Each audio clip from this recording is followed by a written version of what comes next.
Monaco is one of the strangest countries on Earth. It is smaller than many airports, but it has more money per square meter than almost anywhere else in the world. The country is only about 2 square kilometers with roughly 39,000 residents, yet it has become one of the most extreme symbols of wealth ever created.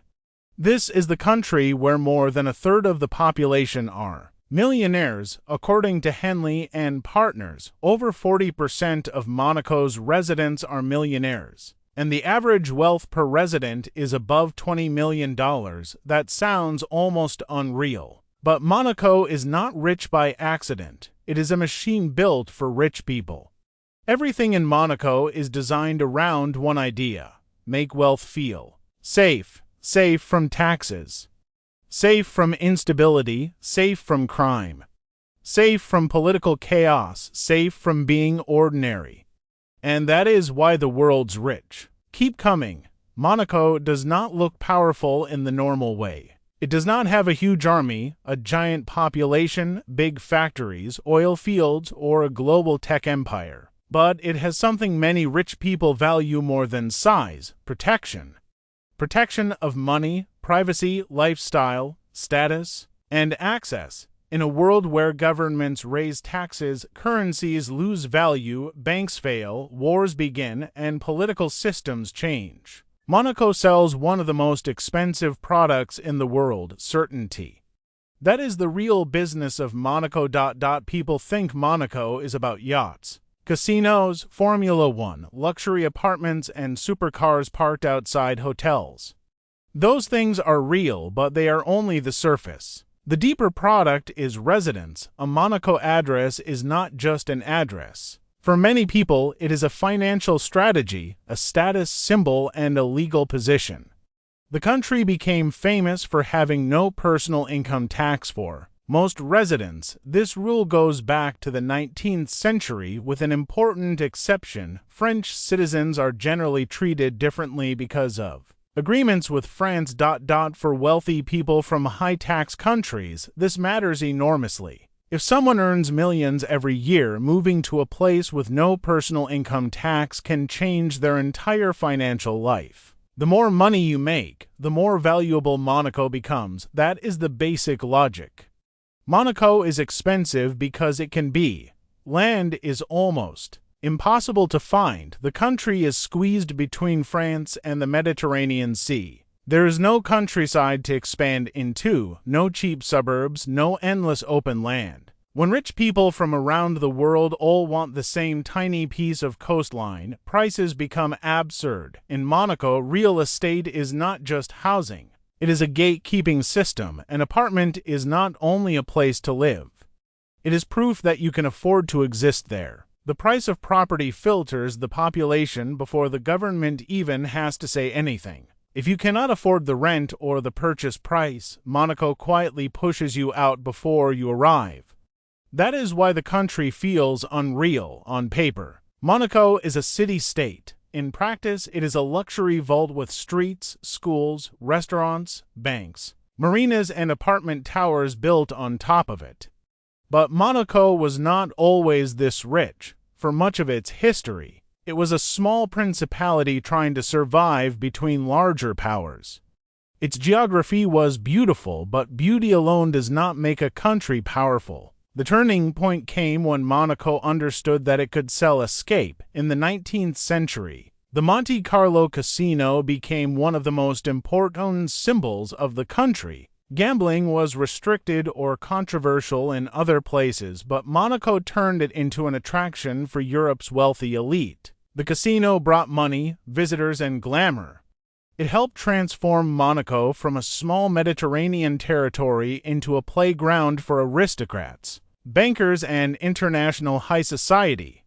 Then the image grew.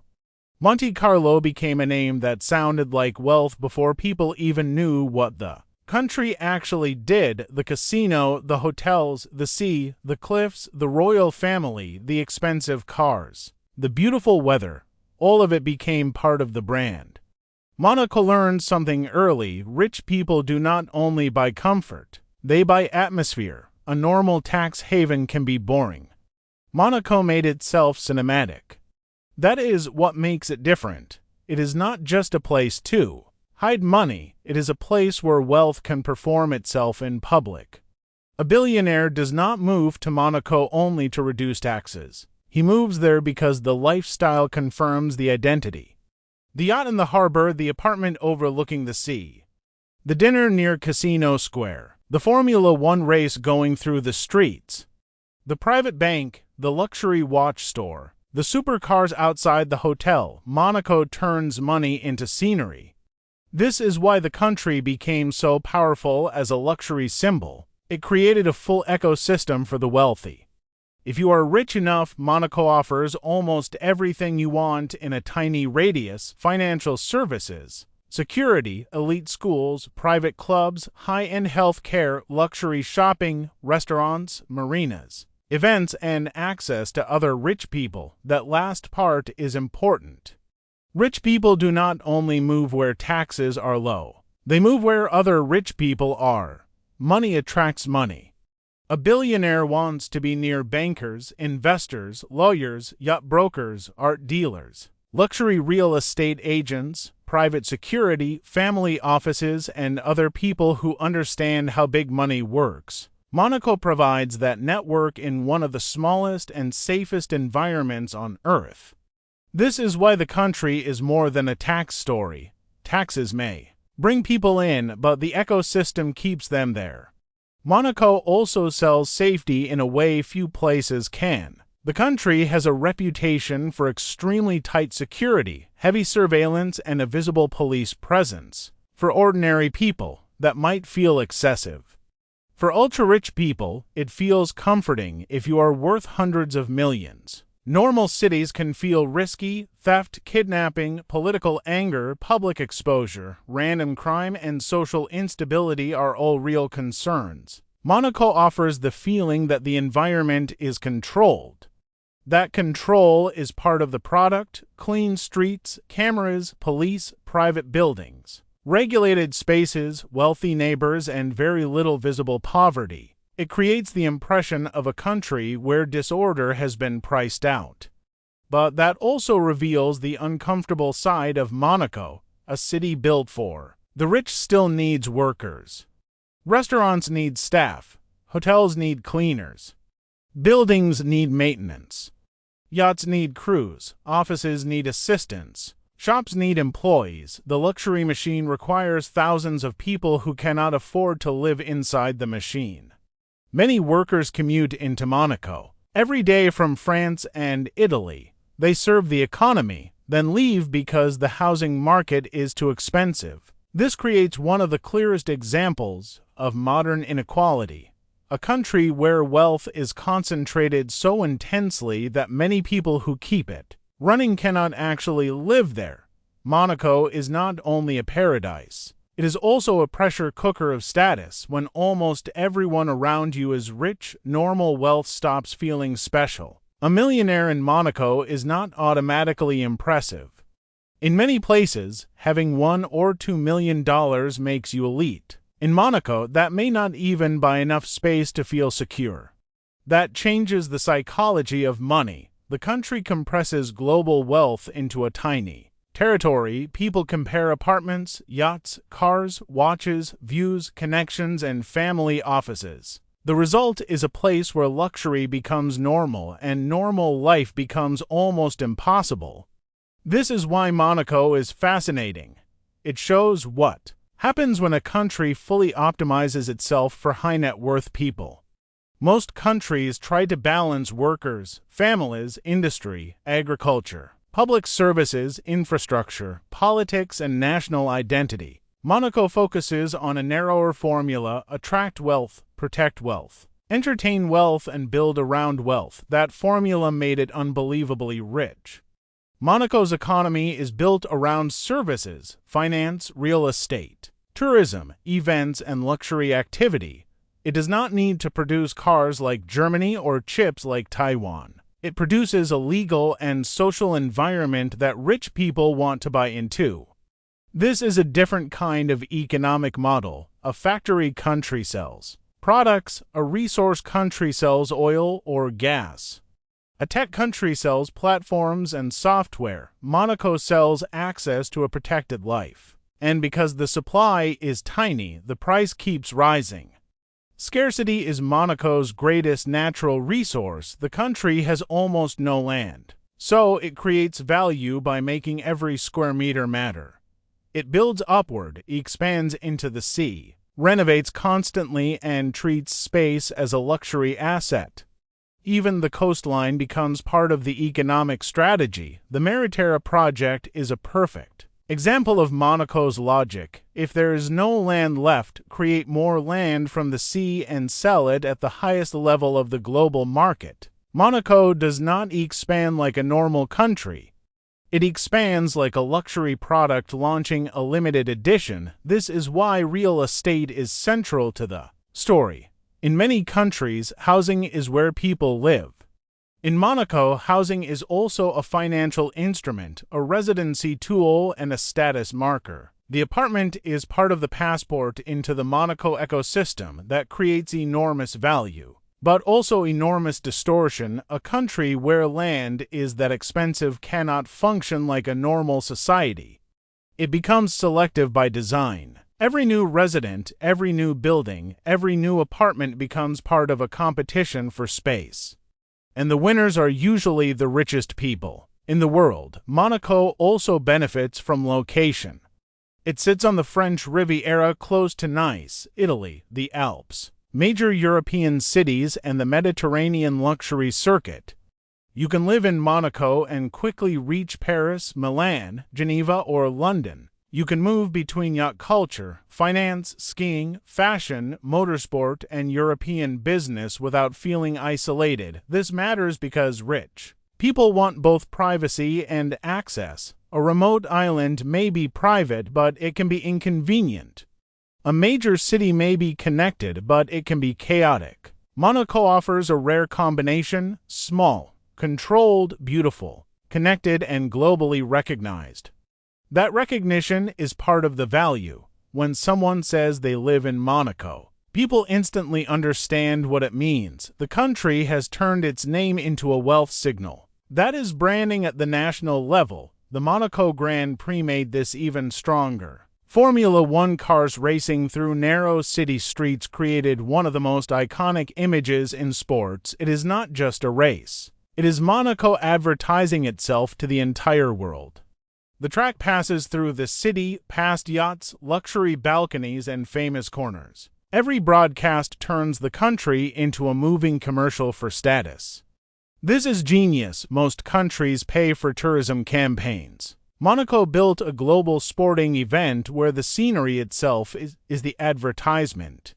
The same is true with the Monaco Yacht Show, luxury events, casino culture, and high-end tourism. These are not random attractions. They reinforce the same message again and again. This is where the rich world meets. That message attracts more rich people, which raises property prices, which increases exclusivity, which strengthens the brand. It is a loop, but Monaco's model also brings risk. The first risk is reputation. When a country becomes famous for attracting wealth, people start asking where the money comes from. Monaco has worked to present itself as modern and compliant, but it has also faced scrutiny over financial transparency. In 2024, the Financial Action Task Force placed Monaco under increased monitoring, often called the Grey List, because of concerns about anti-money laundering and counter-terrorist financing controls. For a place built on trust, reputation matters. Monaco cannot afford to be seen only as a shadowy tax shelter. The modern rich want privacy, but they also need legitimacy. Banks, governments, and regulators are much more aggressive than they used to be. The era when wealth could move quietly with few questions is fading. So Monaco has to walk a delicate line. It must remain attractive to rich people, while proving to the world that it is not simply a hiding place for dirty money. That is not easy. The second risk is global tax pressure. Governments around the world are looking for ways to tax wealth, track offshore structures, and limit aggressive tax avoidance. Monaco's tax model is legal, but the political mood around extreme wealth can change quickly. when ordinary people struggle with housing, inflation, and wages. A country full of millionaires with low taxes becomes an easy symbol of inequality. That does not mean Monaco will disappear. Its brand is too strong, but it does mean the country must constantly defend its legitimacy. The third risk is space. Monaco is already incredibly dense. There is only so much land, only so many roads, only so many apartments, only so much coastline. The country can build upward and reclaim land from the sea, but every solution becomes more expensive and more complicated. At some point, luxury density can become uncomfortable even for the rich. The fourth risk is that Monaco depends on the world staying rich enough to keep buying. Monaco, if global wealth keeps concentrating, Monaco becomes even stronger. If millionaire migration increases, Monaco benefits. If rich people feel unsafe in larger countries, Monaco becomes more attractive, but if regulations tighten too much, if other places offer better deals, or if Monaco's reputation is damaged, the model can face pressure. Still, Monaco has survived because it understands its customer better than almost anyone. Its customer is not the average citizen, its customer is global. Wealth, and global wealth wants three things: protection, access, and status. Monaco offers all three in one place. That is why the country's story matters. It is not just a weird fact about millionaires. It is a window into how the modern world treats money. Wealth today does not simply stay where it was created. It moves. Entrepreneurs sell companies. Athletes sign international contracts. Investors relocate. Crypto millionaires search for friendly jurisdictions. Family offices look for safety. Retired billionaires seek low taxes and better weather. Political instability pushes capital across borders. Monaco is one of the places that receives that moving wealth in that sense. Monaco is not just a country, it is a destination for capital. That is what makes it so unusual. Most countries are built around citizens. Monaco is built around residents who can afford to choose where they belong. That choice is a luxury. A normal person usually lives where work, family, language, and passport allow them to live. A very rich person can shop for a country. They can compare taxes, safety, schools, lifestyle, reputation, and legal systems like other people compare apartments. Monaco is one of the most expensive options in that global marketplace. And the price is part of the appeal. If anyone could move there, Monaco would lose the thing that makes it special. Its exclusivity is not a side effect. It is the business model. This is why the phrase "every third person is a millionaire" is so powerful. It captures the absurdity of the place. But the deeper truth is even bigger. Monaco is what happens when a country becomes a luxury product. It is borders, a prince, laws, police, schools, and a government, but economically it behaves like an ultra-premium brand. Scarce supply, global demand, high trust. High status, extreme pricing. That is Monaco, a tiny country that does not need to dominate the world by force, resources, or industry. It dominates a very specific niche, the lifestyle and legal environment of the wealthy. And in a world where wealth keeps searching for safer places to live, that niche is extremely powerful. Monaco is easy to mock because it looks absurd. The yachts, the supercars, the casino, the tiny apartments with the insane prices. The billionaires sitting in a country smaller than a park. But absurd does not mean weak. Monaco found a role in the global economy and perfected it. It became the place where money goes when it wants sunshine, security, low taxes, and prestige in the same package. That is why this tiny country matters. Because Monaco is not just rich. Monaco is a mirror. It shows us how far people will go to protect wealth, how valuable safety becomes when you have too much to lose, and how a country can turn scarcity into one of the most profitable business models on earth. The world sees Monaco as a playground. The rich see it as a shield, and that is the real reason this tiny country became one of the wealthiest places on the planet.